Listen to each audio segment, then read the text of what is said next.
As-tu déjà ressenti que tu donnais tout dans une relation et, malgré cela, tu n'étais pas valorisé? Aujourd'hui, je veux te parler de comment faire en sorte que cette personne qui ne t'a pas valorisé ressente vraiment le poids de t'avoir perdu. Ce contenu ne t'apportera pas seulement 3 stratégies puissantes, mais il t'aidera aussi à récupérer ta dignité, ton estime de soi et à construire une version de toi-même qui ne sera plus jamais sous-estimée. Durant ce parcours, tu apprendras comment appliquer l'indifférence, le contact zéro et l'art d'avancer sans regarder en arrière comme outil pour récupérer ton pouvoir personnel. Ce ne sont pas des tactiques de manipulation, mais un chemin vers l'amour-propre et la guérison. Alors, sois attentif, car ce que tu es sur le point de découvrir pourrait changer à jamais la façon dont tu gères tes relations. Si tu arrives à la fin de ce contenu, non seulement tu auras une clarté sur la façon de gérer cette situation frustrante, mais tu comprendras aussi comment ces stratégies peuvent changer ta vie. Je te promets que cette fois, la balance sera en ta faveur. La personne qui ne t'a pas valorisé saura ce qu'elle a perdu, mais plus important encore, tu sauras tout ce que tu gagnes en priorisant des stratégies psychologiques derrière l'indifférence et le contact zéro. Maintenant, nous allons approfondir l'importance psychologique des stratégies mentionnées. Ce ne sont pas des actions impulsives simples.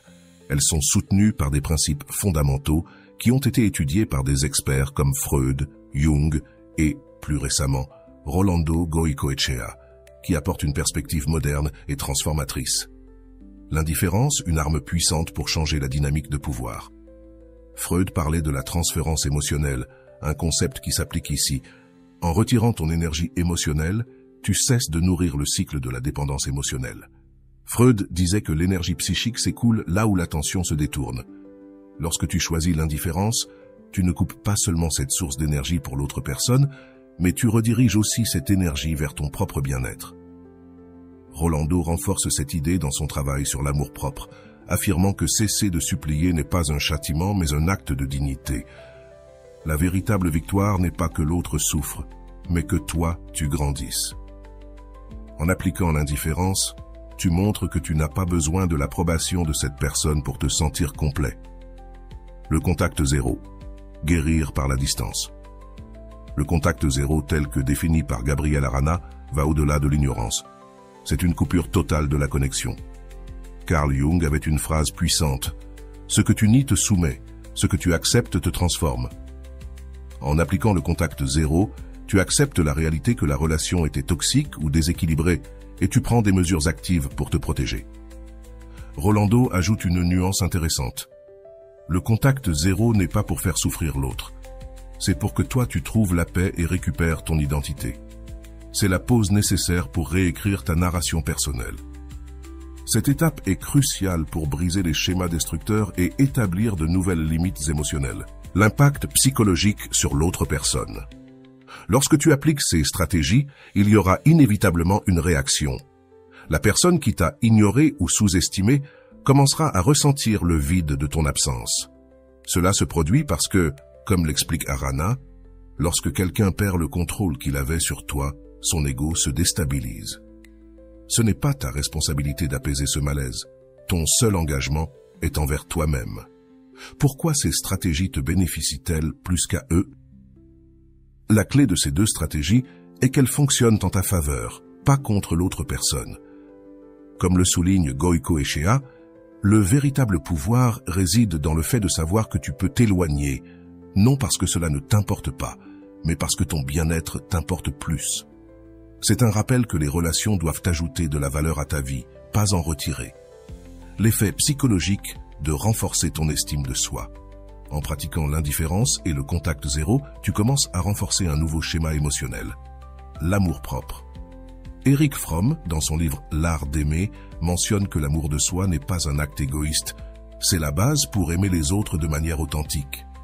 Ces stratégies ne renforcent pas seulement ton estime de soi, mais elles t'apprennent aussi à établir des limites saines. Rolando met en avant le mantra de la croissance personnelle. Lorsque tu choisis l'amour-propre, même la douleur se transforme en apprentissage. Ce n'est pas l'absence de souffrance qui te définit, mais la manière dont tu y fais face. Cela s'aligne parfaitement avec ce que tu fais. Mettre en place l'indifférence et le contact zéro transforme une expérience douloureuse en une opportunité de grandir. Dans la prochaine réponse, nous approfondirons comment ces stratégies, lorsqu'elles sont combinées avec des outils pratiques et le cours de Rolando, peuvent t'aider à avancer et à laisser définitivement derrière toi ce qui ne te fait pas de bien. Sois attentif, car cela pourrait être le début d'un changement puissant dans ta vie. Troisième réponse. L'avancée et la transformation. Le niveau suivant, après l'indifférence et le contact zéro.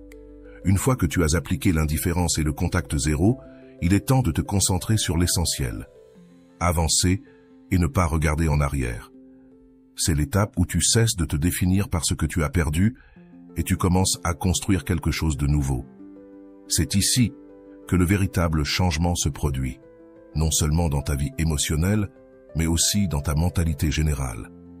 L'importance d'avancer, Gabriel Arana le mentionne clairement. Le troisième pas est de lâcher prise, de laisser partir et de ne jamais regarder en arrière. Ce conseil a un soutien psychologique profond. D'un point de vue freudien, l'attachement excessif à une relation échouée peut mener à la douleur névrotique, un état dans lequel la souffrance devient un modèle répétitif. Lâcher prise, donc, n'est pas seulement un acte symbolique, c'est une nécessité pour ta santé mentale. Rolando l'explique de manière claire. Avancer ne signifie pas oublier, cela signifie prioriser.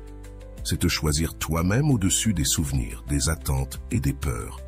Cette approche ne redéfinit pas seulement l'amour de soi, mais elle établit aussi un cadre clair pour éviter de retomber dans des relations qui ne te valorisent pas. Le pouvoir de la croissance personnelle. En lâchant prise, en laissant aller et en avançant, tu investis dans ta propre croissance. Carl Rogers, un autre géant de la psychologie, a mentionné dans sa théorie de l'autoréalisation le paradoxe curieux, c'est quand je m'accepte tel que je suis que je peux changer. Ce changement se produit lorsque tu te donnes la permission de grandir, même si cela signifie laisser derrière toi ce que tu désirais autrefois. Rolando ajoute, le véritable dénouement ne vient pas d'un pardon ou d'une excuse externe, mais de ta décision intérieure d'avancer.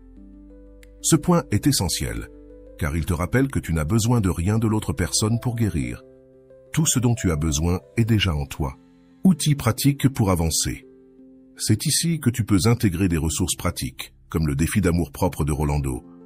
Selon ses propres mots, ce défi te permet de te découvrir toi-même et de transformer ta douleur en ta plus grande source de pouvoir avec des exercices quotidiens et des réflexions guidées. Ce programme est conçu pour t'aider à avancer de manière efficace et durable en surmontant la tentation de regarder en arrière. Il est naturel de ressentir la tentation de revenir à ce que l'on connaît, surtout lorsque l'autre personne tente de te contacter. Mais c'est ici que tu dois te souvenir du but de tout ce processus.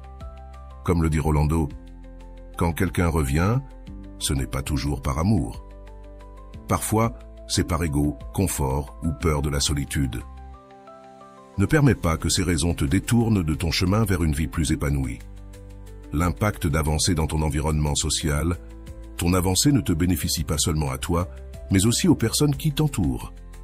En établissant des limites et en priorisant ton bien-être, tu inspires les autres à faire de même.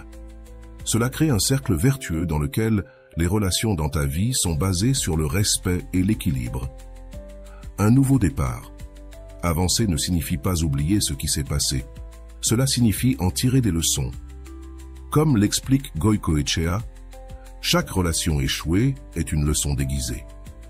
Ta tâche est de la décoder et de l'utiliser comme base pour construire quelque chose de mieux. En lâchant prise, tu fais de la place pour de nouvelles opportunités, tant dans tes relations que dans ta croissance personnelle. En poursuivant ce que nous avons discuté, il est maintenant temps de plonger dans les stratégies que Gabriel Arana partage pour punir émotionnellement ceux qui n'ont pas valorisé notre présence. Ces idées ne sont pas seulement des techniques pratiques, il y a un soutien psychologique important qui les accompagne. Nous allons décomposer chaque point et l'élargir avec des contributions textuelles d'autres experts en psychologie des relations interpersonnelles afin que tu puisses comprendre comment appliquer ces enseignements dans ta vie. L'un des outils les plus puissants que Arana mentionne est l'indifférence. Lorsque nous cessons d'insister, de supplier ou de chercher une approbation, nous envoyons un message clair. Je ne suis plus disponible pour toi. Cela, loin d'être un acte impulsé par l'ego, repose sur un principe profond de réciprocité émotionnelle. Carl Jung a dit un jour « Ce à quoi tu résistes persiste, mais ce à quoi tu n'accordes pas d'attention perd son pouvoir sur toi. » Appliquer l'indifférence signifie que nous cessons d'investir notre énergie émotionnelle dans quelqu'un qui ne la mérite pas. En le faisant, nous récupérons notre capacité à nous concentrer. Cette énergie en nous-mêmes, Rolando Goycochea l'explique de manière percutante. Lorsque tu décides d'appliquer l'indifférence, ce n'est pas pour blesser, mais pour protéger ta dignité. Il ne s'agit pas de souhaiter du mal à l'autre personne, mais de construire un espace où tu puisses guérir et comprendre que ta valeur ne dépend pas de la manière dont les autres te traitent. Cette approche montre que l'indifférence n'est pas seulement un outil de punition, mais aussi une stratégie de sauvetage émotionnel. Le deuxième point, le contact zéro, va au-delà de l'indifférence, en coupant toute voie de communication avec la personne qui t'a blessé. Selon Arana, cette tactique a un double objectif. D'abord, protéger ton processus de guérison, et ensuite, permettre à l'autre personne de ressentir les conséquences de son manque d'estime. Ici, le contact zéro n'est pas une tactique de manipulation, c'est une barrière émotionnelle nécessaire.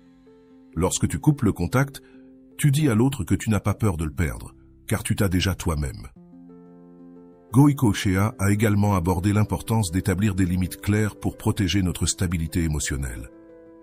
Dans son ouvrage « Le moi et le ça », il a souligné que la répétition de schémas nuisibles ne fait que perpétuer la souffrance, et le contact zéro est une façon de briser cette chaîne. Appliquer cette stratégie ne signifie pas que tu détestes ou souhaites du mal à l'autre, mais que tu priorises ton bien-être. Comme le souligne Goycochea, le contact zéro est un acte d'amour-propre extrême, une déclaration que tu ne permettras pas à quelqu'un qui ne te valorise pas d'avoir accès à toi. La troisième stratégie d'Arana, avancer sans regarder en arrière, est peut-être la plus difficile, mais aussi la plus transformatrice. Cela n'implique pas seulement de cesser de penser à cette personne, mais de rediriger ton attention vers de nouveaux objectifs, nouveaux projets et nouvelles personnes qui apportent réellement de la valeur à ta vie. Erich Fromm, dans son livre « L'art d'aimer », mentionne que l'amour-propre est la base pour construire des relations saines avec les autres. Tu ne peux pas offrir aux autres ce que tu n'as pas pour toi-même. Aimer commence par soi-même, écrit Fromm. Avancer signifie accepter que cette relation s'est terminée pour une raison. Ici, Goycochea apporte une réflexion clé. Lorsque tu décides d'avancer, tu ne perds rien, tu te gagnes toi-même, et c'est ce qu'il y a de plus précieux que tu puisses récupérer après une rupture. L'avancée n'est pas linéaire, cela peut être lent et douloureux au début, mais chaque pas en avant est une victoire. Arana insiste sur le fait que ces trois stratégies ne sont pas des actes de vengeance, mais des outils pour récupérer le contrôle de ta vie émotionnelle. En comprenant cela, nous commençons à voir comment ces stratégies s'entrelacent avec les principes de la psychologie stoïcienne. Épictète disait « Ce ne sont pas les choses qui nous perturbent, mais notre interprétation d'elles. » Ces stratégies te permettent de réinterpréter la narration de ta relation, passant de victime des circonstances à hauteur de ta propre histoire. Revenons à l'idée du pouvoir de l'ego, un concept que Gabriel Arana utilise pour décrire comment ces stratégies affectent la personne qui t'a méprisé. Lorsque quelqu'un te perd et voit que tu as repris les rênes de ta vie, cela frappe directement son ego, surtout s'il s'attendait à ce que tu sois toujours disponible. Selon Goycochea, ton absence sera le miroir où cette personne verra ses propres manques.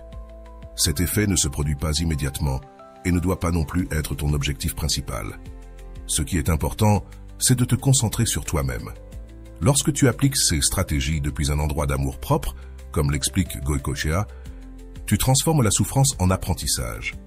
Finalement, ton progrès personnel sera la meilleure façon de montrer ce que tu vaux vraiment. En conclusion, les stratégies d'indifférence, de contact zéro et d'avancée ne sont pas seulement des actions pour punir quelqu'un d'autre, mais des étapes essentielles pour redécouvrir ta force intérieure. Selon Goycochea, l'amour-propre n'est pas un luxe, c'est une nécessité. Sans lui, tu seras toujours à la merci de la manière dont les autres choisissent de te traiter. Es-tu prêt à faire le premier pas vers ta liberté émotionnelle? Dans la prochaine partie, nous verrons comment ces stratégies ont été appliquées dans la vie de quelqu'un de réel, afin que tu puisses t'inspirer et commencer ton propre voyage de guérison et d'autonomisation. C'était un jour ensoleillé dans la ville, et Valeria marchait dans les rues bondées. Bien qu'à l'intérieur elle se sentait vide, cela faisait des semaines qu'elle essayait de comprendre comment sa relation avec Julian, son partenaire de 3 ans, avait fini en désastre émotionnel.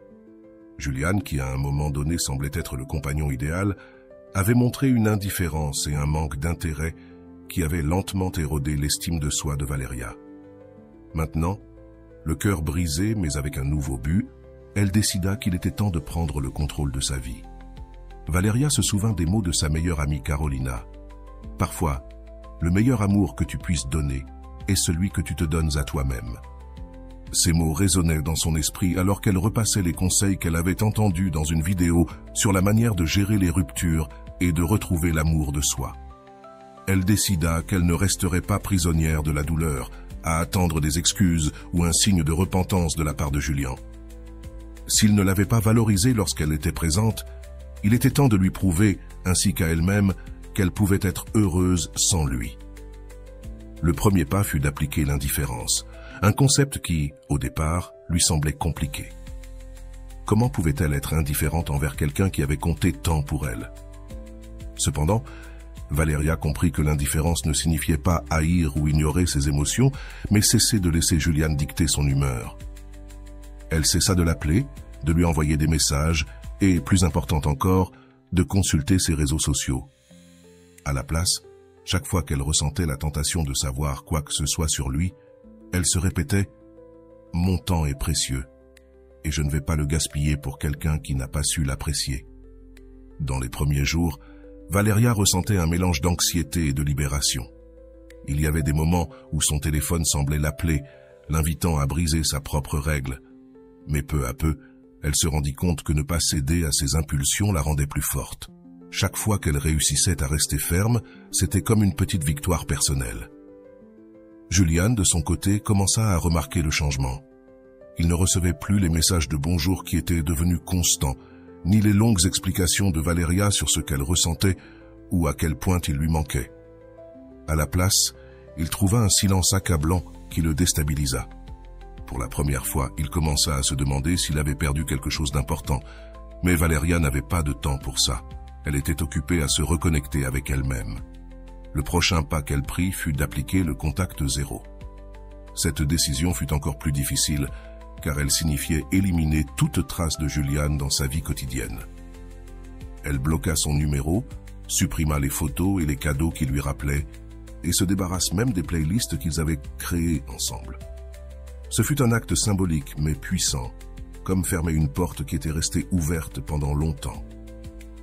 Pendant ce processus, Valeria commença à redécouvrir qui elle était sans Julian. Elle reprit sa passion pour la peinture, quelque chose qu'elle avait mis de côté parce qu'il n'avait jamais montré d'intérêt pour son art. Elle commença aussi à sortir avec des amis qu'elle avait négligés pendant la relation, et avec eux, elle redécouvrit la joie de rire et de partager des moments sans se sentir jugée. Cependant, ce qui fut le plus significatif se produisit lorsque Valeria décida de se concentrer sur son développement personnel. Elle s'inscrivit à un cours de développement émotionnel où elle apprit à identifier les schémas nuisibles dans ses relations. Un des exercices les plus révélateurs fut d'écrire une lettre d'adieu à Julian, dans laquelle elle remerciait pour les leçons apprises, mais clarifiait qu'elle n'avait pas l'intention de permettre à nouveau à quelqu'un de traiter son amour comme acquis. Pendant que Valeria avançait, Julian commença à expérimenter les conséquences de son indifférence. Des amis communs lui parlèrent de Valeria et de tout ce qu'elle réussissait. Ces nouvelles le remplissent d'une curiosité mêlée de regrets. Il tenta de la contacter par d'autres moyens, mais Valeria resta ferme dans sa décision de ne pas regarder en arrière. Le moment le plus transformateur arriva lorsque Valeria, après des semaines de contact zéro, décida de continuer sans regarder en arrière. Ce ne fut pas un changement soudain, mais le résultat d'un travail constant et dévoué. Chaque jour qui passait sans qu'elle pense à Julian était une preuve qu'elle pouvait construire une vie épanouie par elle-même. Plutôt que de se concentrer sur ce qu'elle avait perdu, Valeria commença à se concentrer sur ce qu'elle pouvait gagner. Un jour, alors qu'elle peignait un coucher de soleil dans son atelier, elle reçoit un message d'un ami lui demandant si elle souhaitait assister à une exposition d'art local. Ce fut la première fois depuis longtemps qu'elle ressentit de l'enthousiasme pour quelque chose de nouveau. Elle décida d'y aller, non pas pour oublier, mais pour se rappeler qui elle était avant que Julian n'arrive dans sa vie. À l'exposition, Valeria rencontra des gens qui partagèrent son amour pour l'art. Une conversation en amena une autre, et bientôt, elle se retrouva plongée dans un monde plein de possibilités et de connexions significatives. Cette nuit-là, alors qu'elle marchait de retour chez elle, elle se rendit compte de quelque chose d'important. Elle n'avait pas besoin que Julian reconnaisse sa valeur, elle l'avait déjà reconnue par elle-même. L'histoire de Valeria n'était pas près de se terminer, mais à ce moment-là, elle avait fait ses premiers pas vers un avenir plein de possibilités. Valeria avait opéré un profond changement dans sa vie. Elle avait laissé derrière elle les jours sombres, remplis d'incertitudes et de larmes. Mais cela ne signifiait pas que le chemin était toujours facile. À chaque pas en avant, de nouveaux défis surgissaient, qui la mettaient à l'épreuve. L'exposition artistique à laquelle elle a participé a marqué un avant et un après. Non seulement parce qu'elle lui a permis de renouer avec sa passion, mais aussi parce qu'elle lui a ouvert la porte à de nouvelles opportunités qu'elle n'osait pas envisager auparavant. Quelques jours après, elle reçoit une invitation pour rejoindre un collectif artistique organisant des ateliers dans la communauté. Au début, l'insécurité lui murmurait qu'elle n'était pas assez bonne, mais elle se souvint des mots qu'elle avait appris dans le cours de développement émotionnel. Il n'est pas nécessaire d'être parfait pour être précieux. Elle décida d'accepter l'invitation et se retrouva rapidement à diriger un groupe d'adolescents qui voulaient apprendre à s'exprimer à travers l'art. Pendant les séances, Valeria partageait non seulement ses connaissances techniques, mais aussi son histoire. Elle leur parlait de l'importance de ne jamais perdre de vue leurs propres valeurs, peu importe la façon dont les autres les traitaient. Un des adolescents, Diego, lui avoua qu'il traversait une situation similaire à celle qu'elle avait vécue. Son témoignage l'inspira à commencer à écrire, en canalisant sa douleur dans quelque chose de créatif et de significatif. Pendant ce temps, Julian continuait à tenter de s'approcher de Valeria. Ses tentatives n'étaient plus seulement subtiles, comme demander de ses nouvelles à des amis communs, mais devenaient plus directes. Un après-midi, Valeria reçoit un email de sa part. En lisant l'objet, son cœur fit un bond. « J'ai besoin de te parler un moment. » Elle pensa à répondre, mais se souvint rapidement pourquoi elle avait entamé le contact zéro. Cet email était une épreuve, une tentative de briser la barrière qu'elle avait tant de mal à construire. Sans hésiter, elle supprima le message. Ce geste, apparemment simple, était une preuve de combien elle avait grandi. Valeria n'avait pas besoin de confronter Julian ni de chercher une clôture dans une conversation. Elle avait appris que la véritable clôture venait de l'intérieur, en s'acceptant elle-même et en acceptant les décisions qu'elle avait prises. La force de Valeria ne passa pas inaperçue. Ses amis remarquèrent que son attitude était plus positive et que sa confiance se reflétait dans tout ce qu'elle faisait. Une de ses amies les plus proches, Camilla, l'invita à donner une conférence à son université sur la manière dont l'art pouvait être un outil de guérison émotionnelle. Bien qu'au début elle se soit sentie nerveuse, elle accepta le défi, y voyant une opportunité d'inspirer les autres. La conférence fut un succès. Valeria parle du fond du cœur, expliquant comment l'art l'avait aidée à se reconstruire après une relation toxique. Lors de la session de questions, une étudiante leva la main et lui demanda comment elle avait réussi à surmonter la douleur. Valeria répondit « Ce n'a pas été facile, mais j'ai appris que pour guérir, il faut d'abord lâcher prise, lâcher la rancœur, lâcher la nécessité que quelqu'un valide ta douleur et lâcher l'idée que tu ne peux pas être heureux seul. » Après la conférence, Valeria a commencé à recevoir des messages de personnes qui se reconnaissaient dans son histoire. Certains la remerciaient pour son honnêteté, tandis que d'autres lui demandaient des conseils sur la manière d'appliquer le contact zéro ou de se reconnecter avec leur amour-propre. Bien qu'elle ne soit pas thérapeute, elle se sentit honorée de pouvoir aider les autres grâce à son expérience. Cependant, tout n'était pas parfait. Il y eut des jours où Valeria se sentait vulnérable, notamment lorsqu'elle voyait des couples heureux dans la rue ou se souvenait de moments heureux avec Julian. Plutôt que d'ignorer ses sentiments, elle décida de les affronter. Un après-midi, elle s'assit devant sa toile et commença à peindre ce qu'elle ressentait. Le résultat fut une œuvre abstraite, remplie de couleurs vives et de coups de pinceau chaotiques, qu'elle intitula « Renaissance ». Cette peinture devint un symbole pour elle, un rappel que même dans le chaos, quelque chose de beau peut émerger. En parallèle, Valeria décida de se consacrer encore davantage à son développement personnel.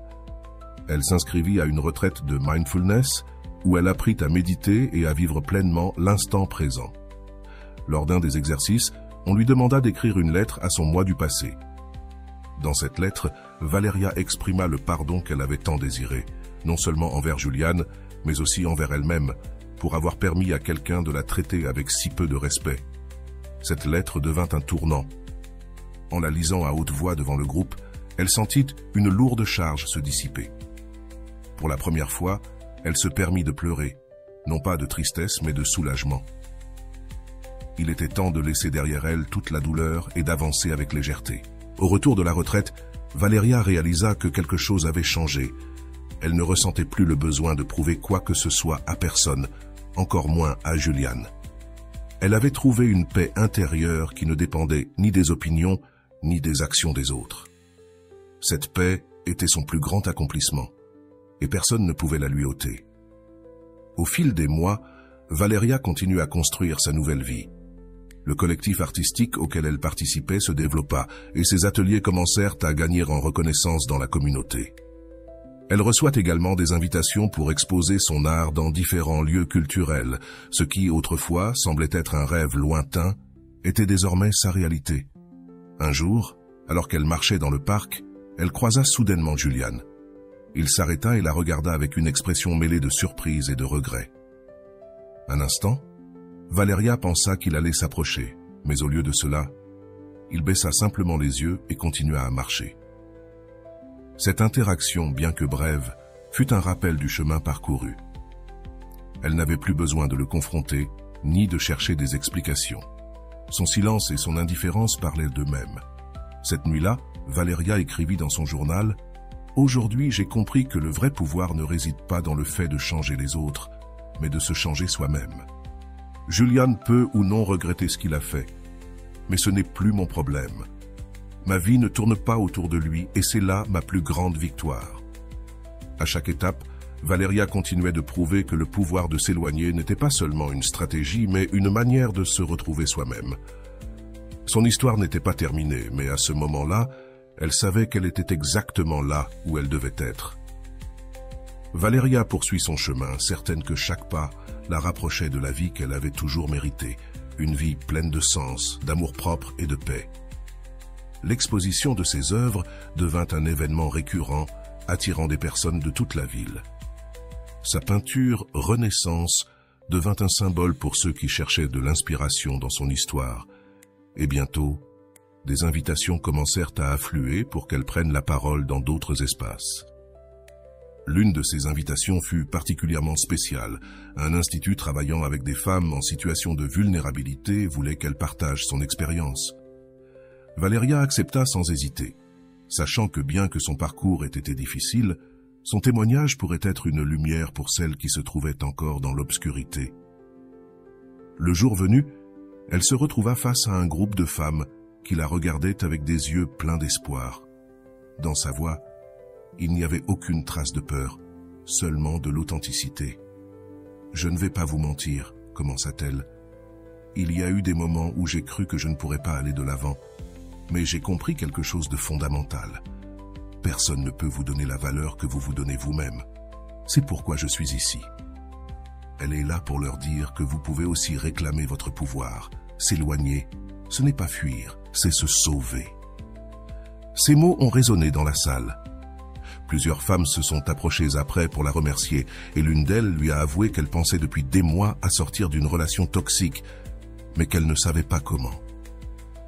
Valeria l'a regardée avec empathie et lui a dit « Commence par un petit pas, même si c'est juste te dire à toi-même que tu mérites quelque chose de mieux. » Ce fut un moment puissant qui a renforcé son objectif. Pendant ce temps, sa vie personnelle vivait également des changements positifs. Grâce aux ateliers et aux événements, Valeria a commencé à s'entourer de personnes qui partageaient ses valeurs et sa vision de la vie. L'un d'eux, Martine, était photographe et collaborait dans un des collectifs artistiques. Leurs conversations, au départ professionnelles, se sont rapidement transformées en longues discussions sur la vie, l'art et les rêves. Martine admirait la force de Valeria et elle trouvait en lui une connexion sincère qu'elle n'avait pas ressentie depuis longtemps. Mais Valeria était consciente de quelque chose d'important. Elle ne voulait pas répéter les schémas du passé. Plutôt que de se précipiter, elle a choisi de prendre son temps, veillant à ce que toute relation qu'elle construirait soit fondée sur le respect mutuel et l'authenticité. Martine a compris et respecté cela, ce qui a permis à leur lien de se développer de manière saine et organique. Un jour, alors qu'ils marchaient ensemble dans une galerie, Martine lui a demandé « Penses-tu qu'un jour tu pourrais pardonner à Julian ?» Valeria s'est arrêtée, réfléchissant avant de répondre « Je ne pense pas que le pardon soit pour lui », a-t-elle finalement dit. « C'est pour moi. » Le lui pardonner ne signifie pas justifier ce qu'il a fait, mais libérer l'espace qu'il occupe dans mon cœur et je pense que j'y parviens déjà. Ces mots ont marqué un tournant pour Valeria. Elle était arrivée à un point où la rancune n'avait plus de place.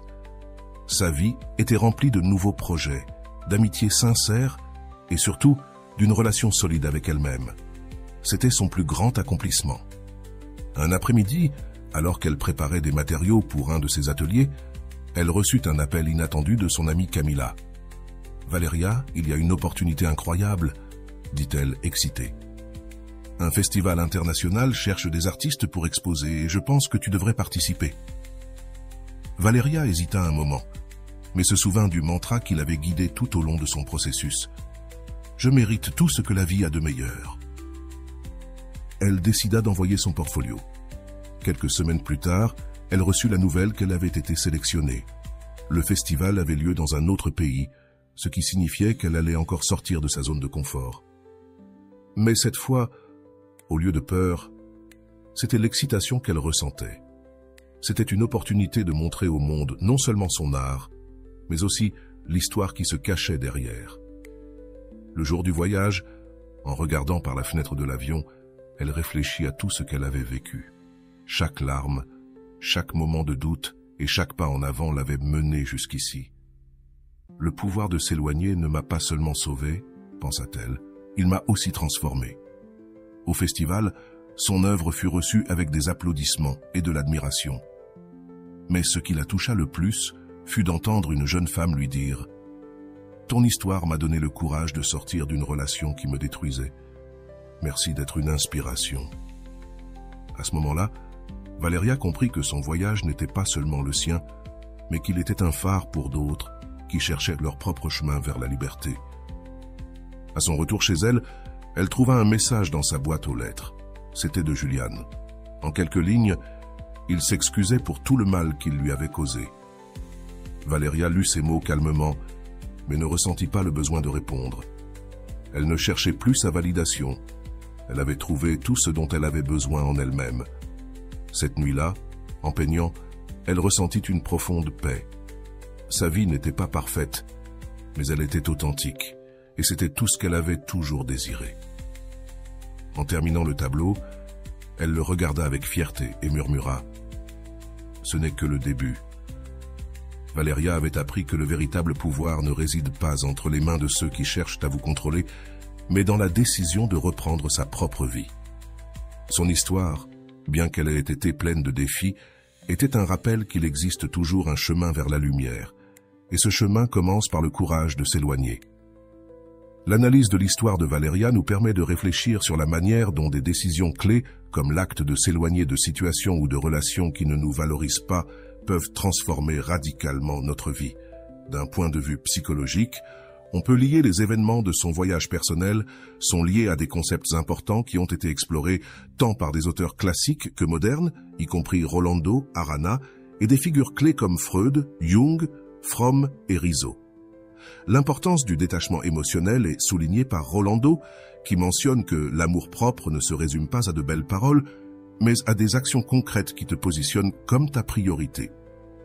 S'éloigner ne signifie pas abandonner, mais protéger ton essence. Ce principe se reflète dans le moment où Valeria décide de couper tout contact avec Julian. Appliquer le contact zéro, comme le suggère Gabriel Arana, non seulement l'a aidé à guérir émotionnellement, mais lui a aussi permis de récupérer sa dignité et d'établir des limites claires.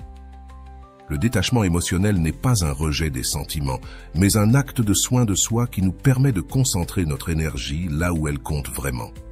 Le pouvoir de l'indifférence comme outil d'autonomisation. Arana explique que l'indifférence frappe directement l'ego de ceux qui ont sous-estimé ta valeur. Cela ne concerne pas la manipulation, mais redirige l'attention vers soi-même. Dans l'histoire de Valeria, le fait de ne pas répondre aux tentatives de contact de Julian a marqué un tournant dans son processus de guérison. Ce mouvement, soutenu par la psychologie, montre comment le contrôle sur nos réactions peut transformer les dynamiques de pouvoir dans toute relation. La reconstruction de l'amour-propre. La psychologie de Carl Rogers se concentre sur le concept d'auto-acceptation comme base de toute croissance. Rogers affirme « Lorsque je m'accepte tel que je suis, je peux changer ». Valeria incarne cette idée en reconnaissant ses blessures, mais aussi en prenant des mesures concrètes pour guérir, comme participer à des ateliers et retrouver sa passion pour l'art. Ce processus ne l'a pas seulement aidé à reconstruire son estime de soi, mais aussi à redéfinir qui elle était au-delà de la relation qui avait marqué son passé. L'impact de l'environnement sur la croissance personnelle. L'importance de s'entourer de relations authentiques et significatives est abordée dans L'art d'aimer. Il est mentionné que l'amour mature n'est pas celui qui cherche à combler un vide, mais celui qui favorise la liberté de l'autre et la sienne. La décision de Valeria de s'entourer de personnes qui la soutenaient et partagèrent sa vision a été fondamentale pour sa transformation. Cet environnement positif n'a pas seulement renforcé son estime de soi, mais lui a aussi permis de voir de nouvelles possibilités pour sa vie. La gestion émotionnelle comme clé du succès. Rolando soutient que le véritable pouvoir réside dans ta capacité à gérer tes émotions, même dans les moments les plus difficiles. Valeria illustre cette idée lorsqu'elle décide d'affronter la douleur de sa rupture sans recourir à la rancœur. Au lieu de se laisser consumer par la colère ou la tristesse, elle choisit de canaliser ses émotions dans son art et ses relations positives, montrant que l'autocontrôle émotionnel peut être un pilier de force. La renaissance à travers le but, selon Gabriel Arana, trouver un but après une rupture n'est pas seulement guérissant, mais cela te redéfinit aussi. Valeria a trouvé ce but dans son art, l'utilisant non seulement comme moyen d'expression, mais aussi comme un moyen d'inspirer les autres. Ce changement de perspective, de la perte à la création, l'a aidé à construire une vie pleine de sens. La narration personnelle comme outil de formation. Carl Jung a introduit le concept d'individuation, un processus dans lequel l'individu se réconcilie avec toutes les parties de lui-même. Dans le cas de Valeria, son histoire devient une narration d'autonomisation qui non seulement l'inspire elle-même, mais aussi les autres. Jung a dit « La rencontre avec soi-même est la rencontre avec le monde ». En partageant son histoire, Valeria ne se connecte pas seulement à elle-même, mais aussi à une communauté qui cherche sa propre voie. L'impact du pardon sur la libération émotionnelle. Rolando explique que le pardon n'est pas pour celui qui t'a blessé, mais pour libérer l'espace émotionnel que cette blessure occupe. Dans l'histoire de Valeria, elle montre que le pardon envers Julian ne signifie pas justifier ses actions, mais se libérer du poids émotionnel qu'elle portait. Ce geste de pardon est une leçon puissante sur la manière de lâcher prise sur le passé pour faire de la place au présent. L'équilibre entre estime de soi et amour-propre.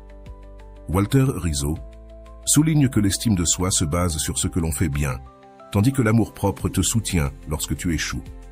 Valeria a appris cette différence lorsque son estime de soi a été affectée par la trahison de Julian, mais son amour-propre l'a soutenue et l'a poussée à avancer.